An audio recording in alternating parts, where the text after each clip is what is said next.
contoh hal yang kecil. Laki-laki dewasa yang pernah orgasme, pernah bercinta, sudah menikah, tidak mungkin menjelaskan apa itu orgasme kepada anak kecil yang belum balik.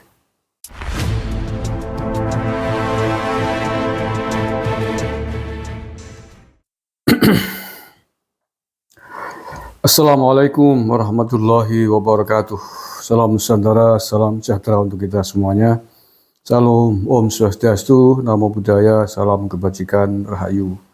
Saudara-saudaraku sebangsa setanah air yang saya cintai, saya banggakan. Baru-baru ini viral video Dalai Lama, tokoh suci agama Buddha, tokoh suci Buddhis di Tibet, India.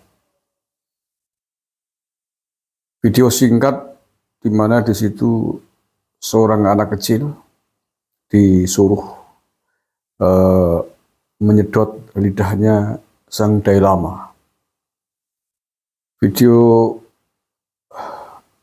Saya lihat video itu semalam di Twitter dan rupa-rupanya memang sedang sangat viral, tidak hanya di Indonesia tapi di seluruh dunia.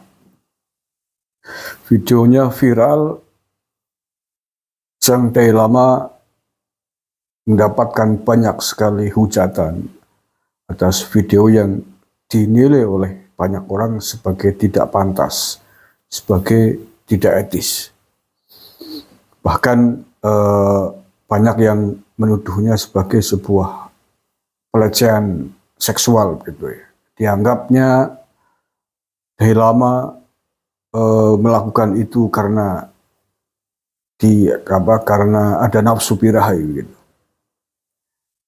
Dalam hal ini, pada video kali ini saya ingin mencoba berbeda.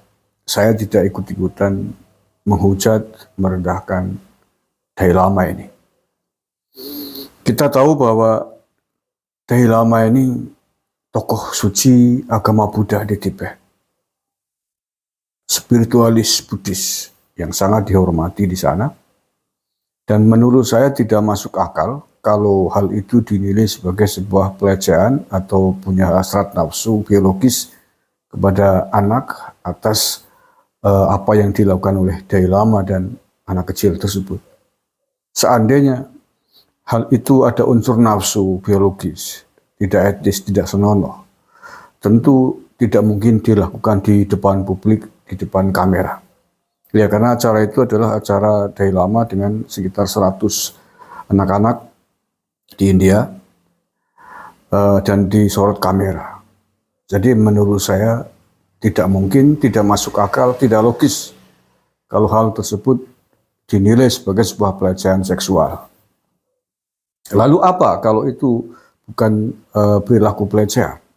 Walaupun Dalai Lama sudah memberikan klarifikasi dan permintaan maaf atas video tersebarnya itu, atas apa yang terjadi pada video itu. Ya, kalau itu bisa kita maklumi, karena kalau tidak minta maaf nanti malah tambah nggak karu-karuan isunya gitu ya.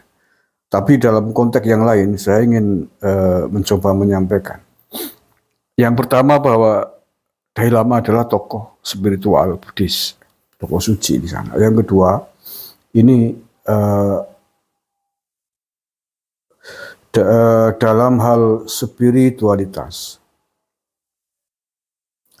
lidah itu memang memiliki fungsi yang sangat spesifik dari sisi spiritualitas, yang tentu saja ini tidak mungkin dipahami oleh orang yang tidak tahu. Dan kalaupun dijelaskan juga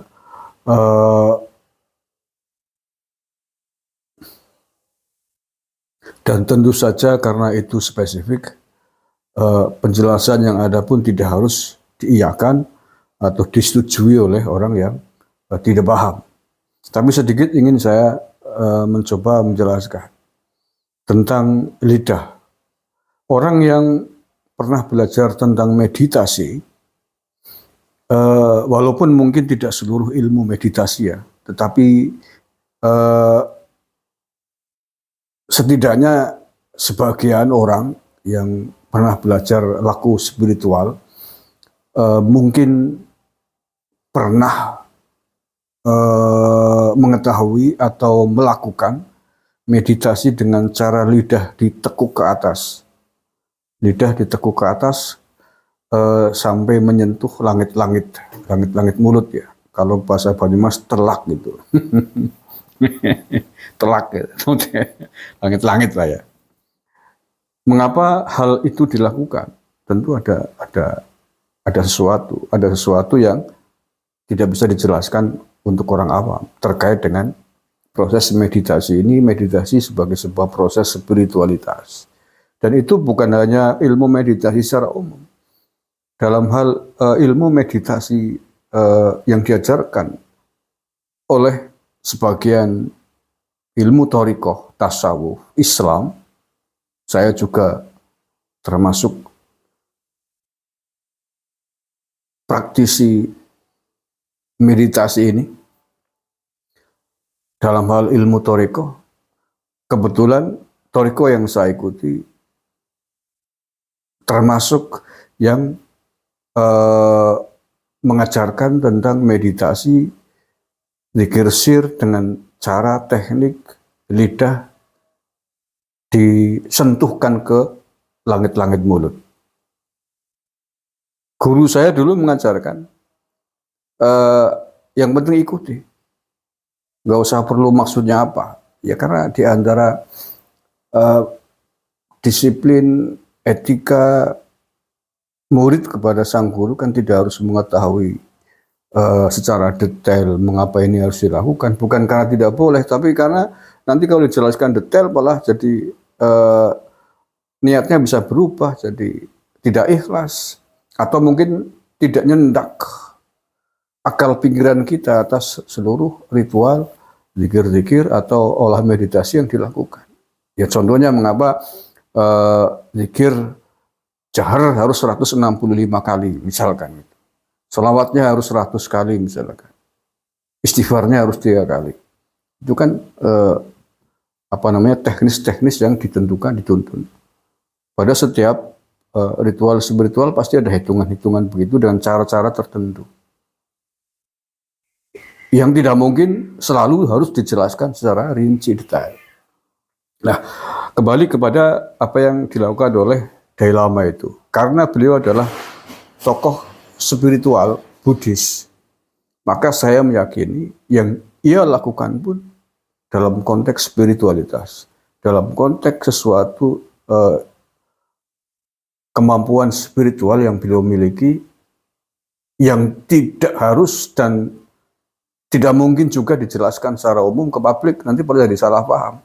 Karena tidak setiap pengalaman spiritual, hal-hal spiritual yang diketahui oleh orang yang sudah pada level tertentu harus dijelaskan kepada orang yang belum tahu.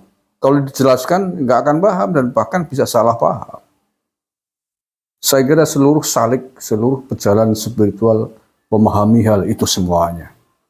Tapi dalam konteks apa yang terjadi dengan Dalai Lama itu yang sudah dilakukan dan memang semestinya itu dilakukan adalah minta maaf daripada ketahuan gagang, daripada mambrah-mambrah, daripada melebar nggak karu-karuan. Ya sudah, itu minta maaf aja. Apa yang terjadi sebenarnya tidak perlu dijelaskan kepada khalayak publik, karena itu adalah peristiwa spiritual. Itu ya. Sekali lagi kalau saya boleh mengajak, kita nggak usah ikut-ikutan menghujat Dalai Lama dalam kasus itu, karena kita tidak tahu apa yang sebenarnya terjadi. Tokoh-tokoh suci memang kerap kali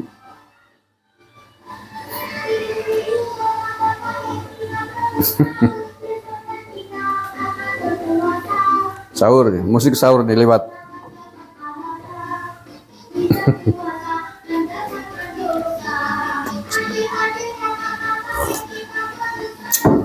Ntar dulu, break dulu.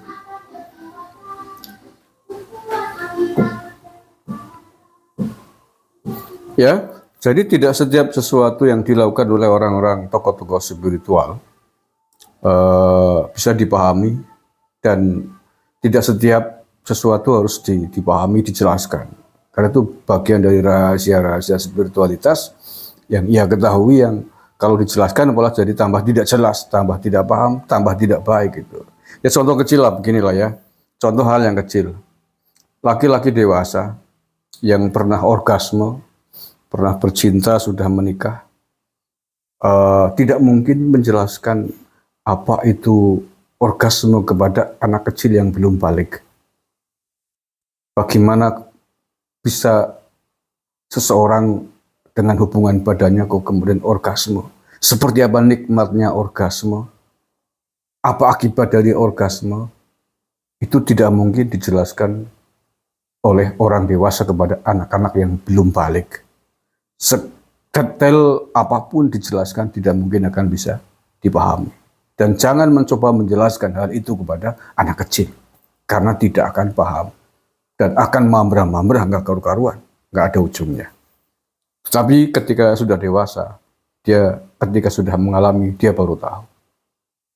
Itu saja saya kira. Terima kasih. Assalamualaikum warahmatullahi wabarakatuh. NKRI harga mati.